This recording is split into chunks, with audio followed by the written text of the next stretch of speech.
Thanks. Good afternoon, everybody. My name is TWEEDIE-YATES. I am the head of product marketing for Cisco Security in EMEAR.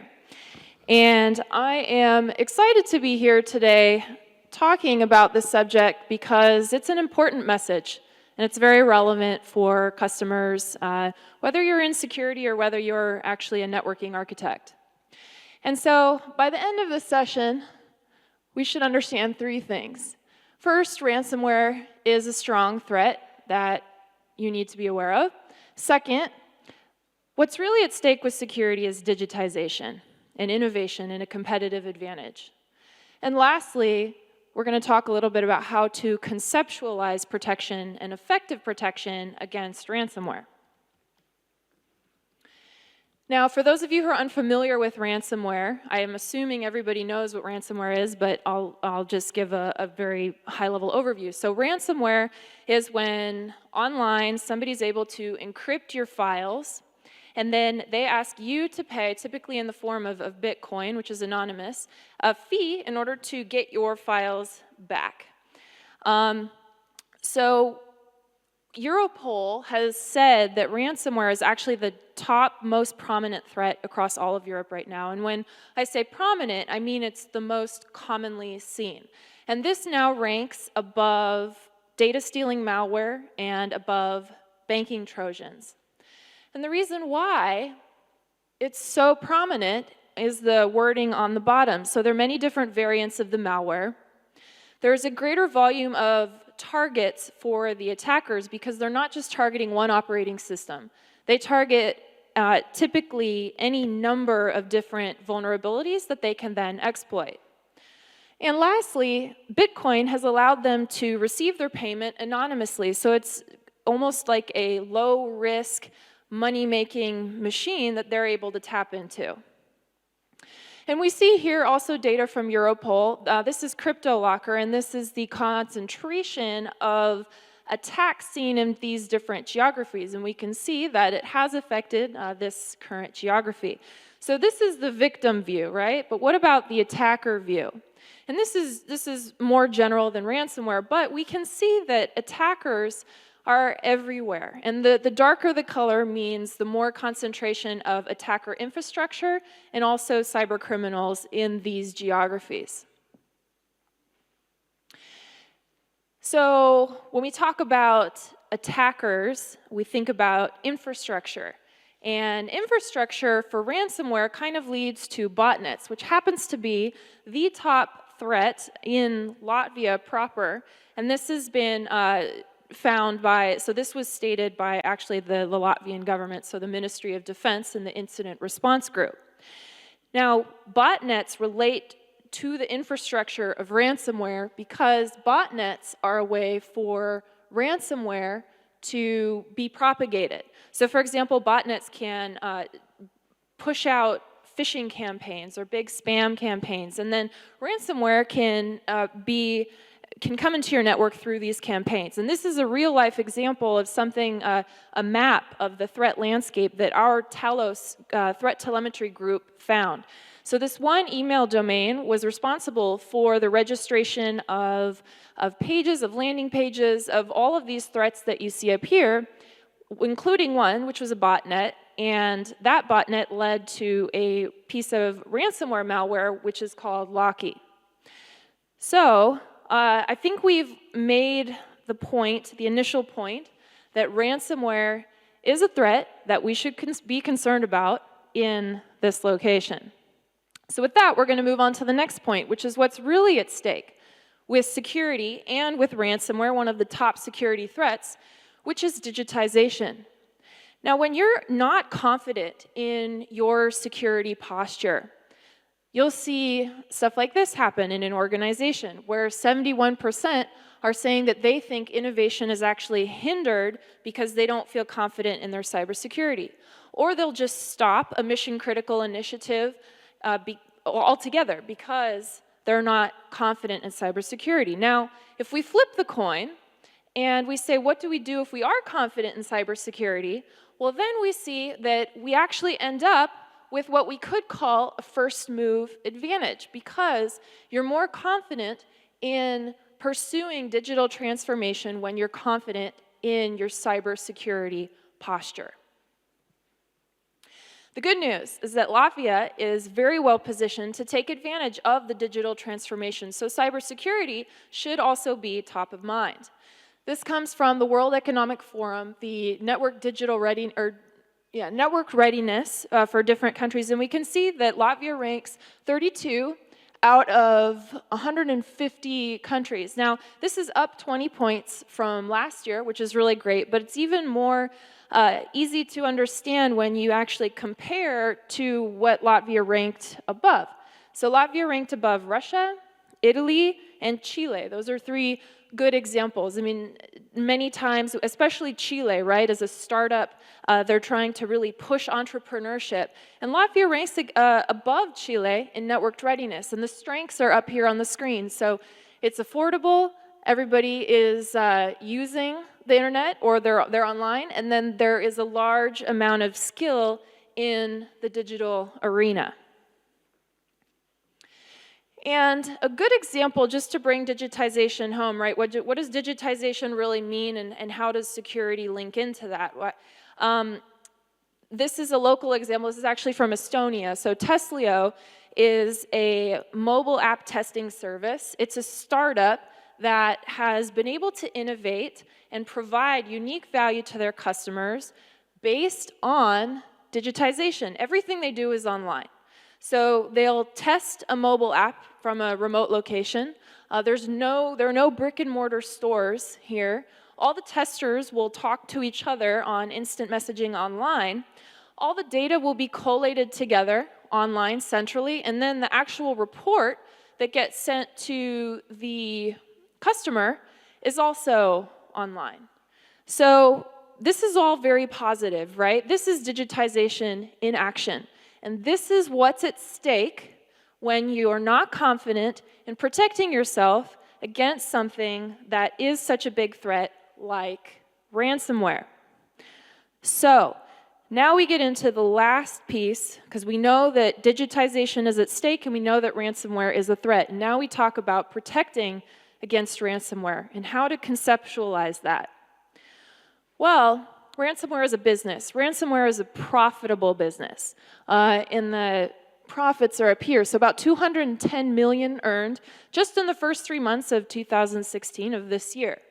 This is set to turn into 1 billion by the end of the year. And as in any profitable business, they have a business model. So we have marketing and distribution for ransomware. They have different pricing models. They actually offer you a premium or maybe a discount offering.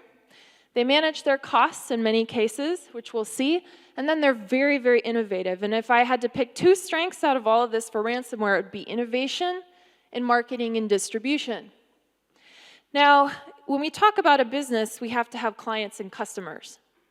And the client and customer for ransomware is unfortunately the victim. So when I say a customer, I mean victim.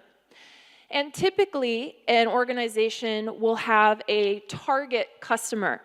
And maybe we choose that target customer by location and vertical. Now, the question at the top of the screen here is a trick question. There is no target customer or victim for ransomware. These are you just Google ransomware and this is what comes up in terms of industry, in terms of vertical, in terms of location, in terms of how they carried out the attacks. The key is what's on the bottom here, that ransomware attackers are going after a vulnerability, and they're going after people who will pay, and the entry point is tied to the vulnerability. But even though they don't have the typical target customer that most businesses have, they have other very solid areas of business expertise. Marketing and distribution. I send out, or I participate in email campaigns in Cisco when we try to get people to sign up for our webinars, etc. Well, this is akin to a spam campaign or a phishing campaign with ransomware. I'll get into the distribution piece a little bit later, but that's the basic idea. You need to reach new customers / victims, right, in the case of ransomware. Pricing models, what will you pay? you actually, our researchers have found that there are different payment amounts because they're trying to figure out, are we asking for too much? Can we ask for more? Like any business would. Actually, a professor of mine from business school always said, the right price for your product is not how much it takes to cover your costs. The right price is how much people will pay for whatever it is you're offering. So ransomware is trying to take advantage of this as well. And time to pay. They offer a premium offering. So their version of a premium offering is basically more time. So they charge you more money the more time it takes you to pay them. So if we think about that, then the actual premium offering is you having time to think about and decide whether or not you want to pay them instead of just paying them immediately. And then managing costs. So I'll actually show this a little bit later. I'm not going to touch on that right now. And lastly, innovation. So there are many variants, there are many different methods to ransomware. So this is an example of the premium notification that you would have seen. You can buy it now for 640, I think this is Australian dollars, or you can buy it later for this time, and they're even so kind as to give you the time that you have before the price changes. Now, this is a timeline of many of the different variants of ransomware, and what's really the main point to take away from this is it's an evolution. You see how light it is over here, and you see how heavy it is, oopsies, over here.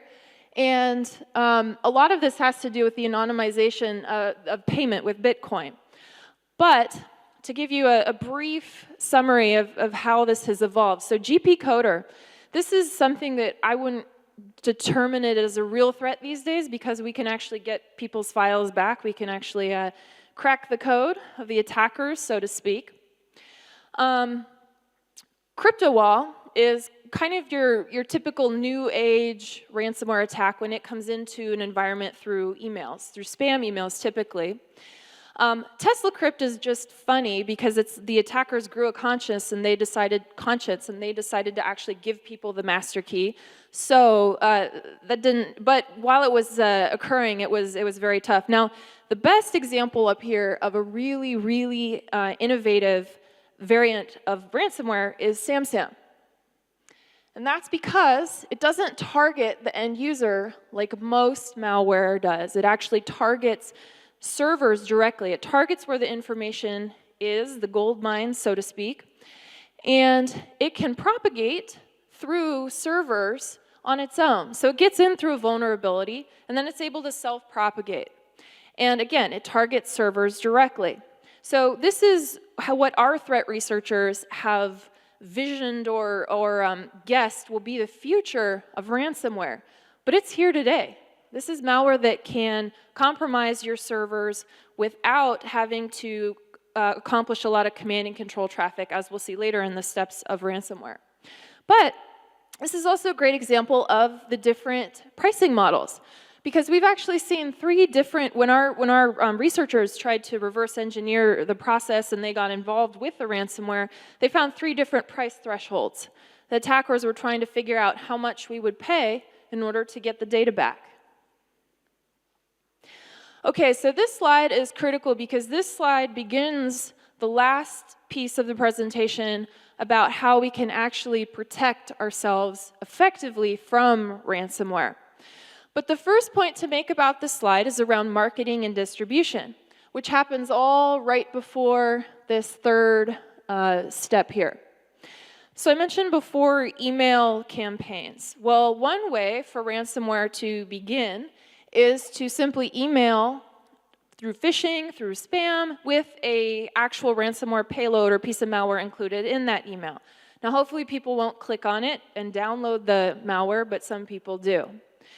And there are a few other ways for ransomware to get into the network. For example, in that email, instead of a malicious attachment, it could be a malicious URL.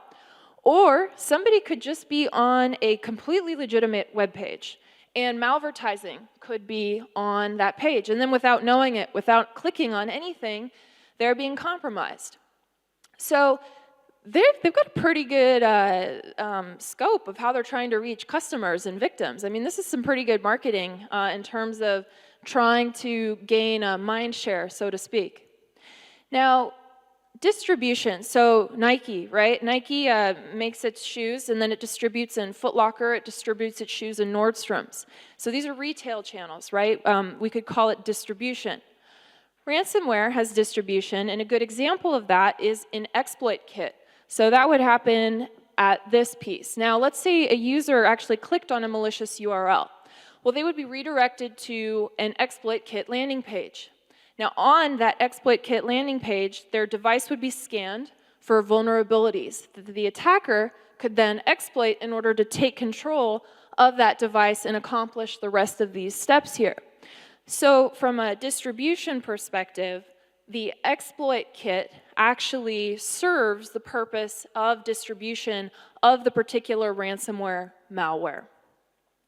So if we continue the steps on in ransomware, after the device has been taken over, the device will say, hey, I'm here, I made it, woo! And they say, send me the malware. So then the ransomware malware will be sent through command and control traffic. And now, at this point, the attackers could be really sneaky. So encryption is actually really difficult. It requires a very advanced skill set. And it's even more difficult to do what ransomware requires, which is to have an asymmetric key exchange. This means that they have the ability to decrypt your files, and you do not. So what some attackers are doing are they're managing their costs, as any business would. And they say, well, if you pay us, we'll give you your files back. And they actually skip the expensive piece of actually encrypting your files. They don't encrypt your files, they just delete them. And then when you pay them, they say, oh, sorry. So hopefully,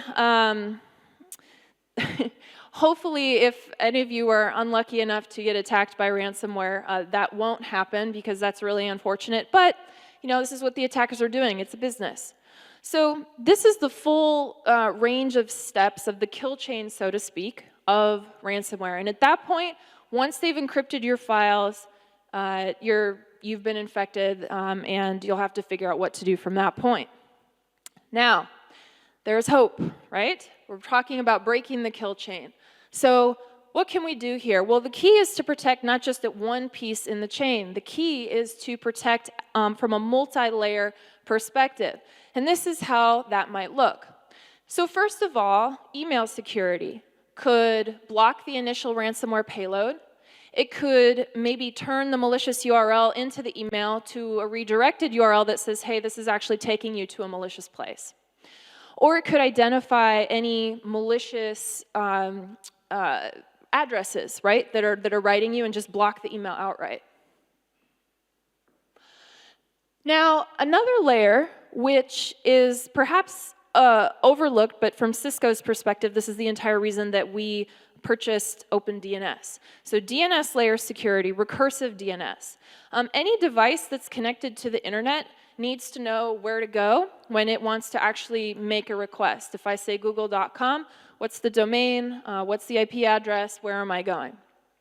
Now, if we know through recursive DNS all of the malicious places on the internet, we can block you at the DNS layer from going to that malicious location. So the request never is actually fulfilled.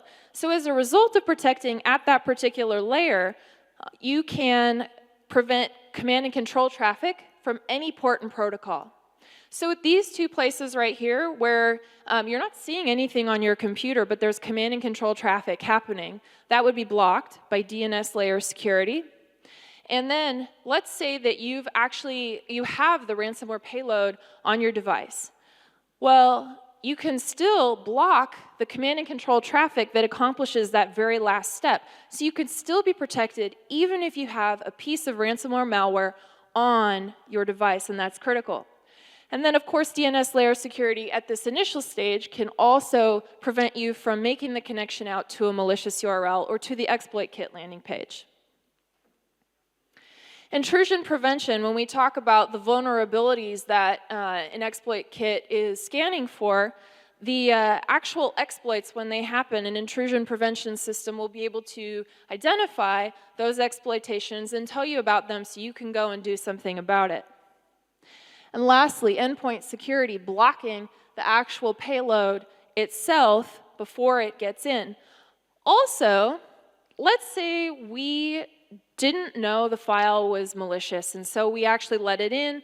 Good thing we have DNS layer security, so you're actually, your files are not encrypted, but you're still infected.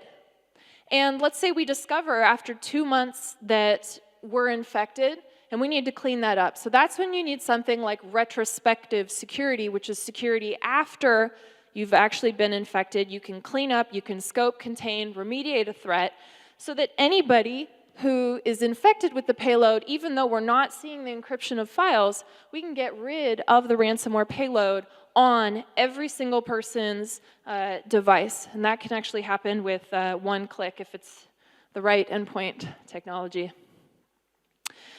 All right, we're in the home stretch here. What I didn't mention is what you can do in the very, very beginning to prevent any of this from ever affecting you, which is backing up and restoring. And backing up is great, right? I've seen a lot of instances, though, where people back up their data and they haven't tested the restore piece. So they get infected with ransomware, and then they try to actually restore the data, and it doesn't work because they haven't tested it.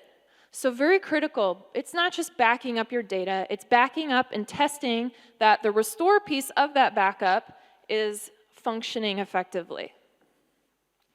Two things I didn't mention before out of all of these are threat intelligence, right? So I mentioned many different variants of ransomware. If you have threat intelligence that updates your products and is telling them what to block initially, your attack vector, all of your attack surface is really, really thinned out, which is a good thing. Not only that, but it's not just the ransomware variants, it's all the communications that a piece of ransomware malware can make. So what is the URL? What is the IP address associated with the command and control that this malware is responsible for? And that threat intelligence is absolutely key to the effective functioning of your security products. And then the monitoring of infrastructure communications. So if you have a application that is acting out of your appropriate firewall policy, you need to monitor your infrastructure communications in such a way that you can see that happening. And this is, yes, 1 minute. Okay, yeah, this is the last thing, we're done. So you can do this through NetFlow, through looking at NetFlow traffic. And with that, these are the last takeaways. Security enables digitization. It's not just about protection from threats.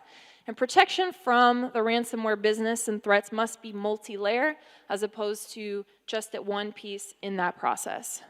Thanks so much.